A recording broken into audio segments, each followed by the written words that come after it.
गणेशाय नमः। ॐ ऐं सरस्वत्यै नमः। ॐ माँ शक्ति सांब सदाशिवाय नमः।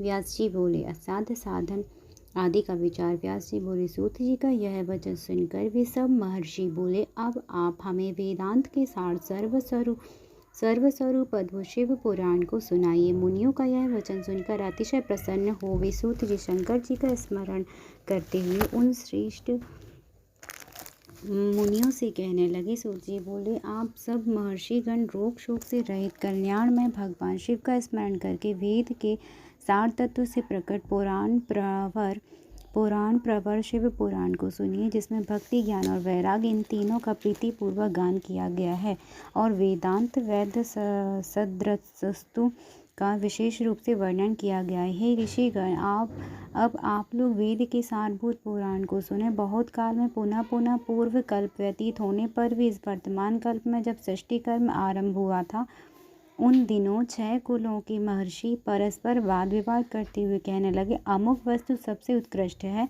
और अमुक नहीं है। अमुक वस्तु सबसे उत्कृष्ट है और अमुक नहीं है। उनके इस विवाद ने अत्यंत महान रूप धारण कर लिया। तब वे सबके सब अपनी शंका के समाधान के लिए सृष्टिकर्ता विनाशी ब्रह्मा जी के पास गए और हाथ जोड़कर विनय भरी वाणी में बोले, हे प्रभु, आप संपूर्ण जगत का धारण पोषण करने वाले हैं तथा समस्त कारणों के भी कारण हैं। हम यह जानना चाहते हैं कि संपूर्ण तत्वों के परात्पर पुराण पुरुष कौन है। ब्रह्मा जी बोले, जहाँ से मन सहित वाणी उन्हें न पाकर लौट आती है तथा जिनसे ब्रह्मा विष्णु रुद्र और इंद्र आदि से युक्त यह संपूर्ण जगत समस्त भूतों एवं इंद्रियों के साथ पहले प्रकट हुआ है, वे ही ये देव महादेव सर्वज्ञ एवं संपूर्ण जगत के स्वामी हैं। ये ही सबसे उत्कृष्ट हैं। उत्तम भक्ति से ही इनका साक्षात्कार होता है, दूसरे किसी उपाय से नहीं। कहीं इनका दर्शन नहीं होता। रुद्र, हरि, हर तथा अन्य देवेश्वर सदा उत्तम भक्तिभाव से उनका नित्य दर्शन करना चाहते हैं। अधिक कहने की क्या आवश्यकता।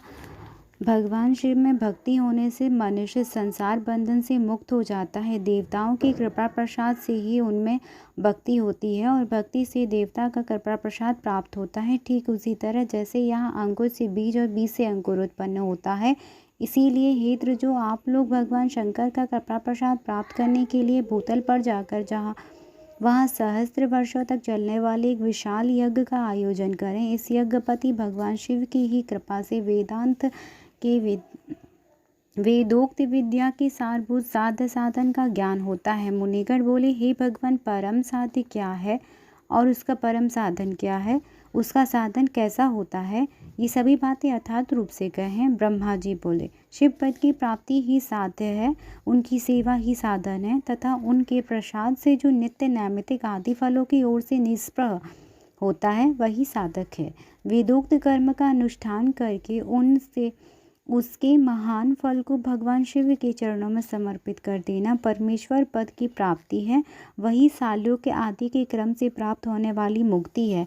उन पुरुषों की भक्ति के अनुसार उन सब को उत्कृष्ट फल की प्राप्ति होती है। उस भक्ति के साधन अनेक प्रकार के हैं, जिनका प्रतिपादन साक्षात महेश्वर ने ही किया है। उसे संक्षिप्त करके मैं सारभूत साधन को बता रहा हूँ। कान से भगवान के नाम गुण और लीलाओं का श्रवण, वाणी द्वारा उनका कीर्तन। कान से भगवान के नाम गुण और लीलाओं का श्रवण, वाणी द्वारा उनका कीर्तन तथा मन के द्वारा उनका मनन, इन तीनों को महान साधन कहा गया है। तात्पर्य यह है कि महेश्वर का श्रवण, कीर्तन और मनन करना चाहिए। यह श्रुति का वाक्य हम सबके लिए प्रमाणभूत है। संपूर्ण मनोरथ की सिद्धि के लिए लगे हुए आप लोग इसी साधन से परम साध्य को प्राप्त हों।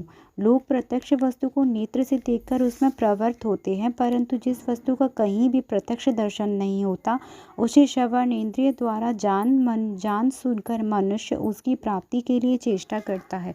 अतः पहला साधन श्रवण ही है। उसके द्वारा गुरु के मुख से तत्व को सुनकर बुद्धिशाली विद्वान पुरुष अन्य साधन कीर्तन और मनन की सिद्धि करे। क्रमशः मनन पर्यंत इस साधन की अच्छी तरह साधना कर लेने पर उसके द्वारा सालों के आदि के क्रम से धीरे धीरे भगवान शिव का संयोग प्राप्त होता है। पहले सारे अंगों के रोग नष्ट हो जाते हैं, तत्पश्चात सब प्रकार का लौकिक आनंद भी विलीन हो जाता है। अभ्यास के ही समय यह साधन कष्टप्रद है, किंतु बाद में निरंतर मंगल देने वाला है। जय जय श्री शिव महापुराणे वित्तेश्वर संहिता का 3रा अध्याय की जय।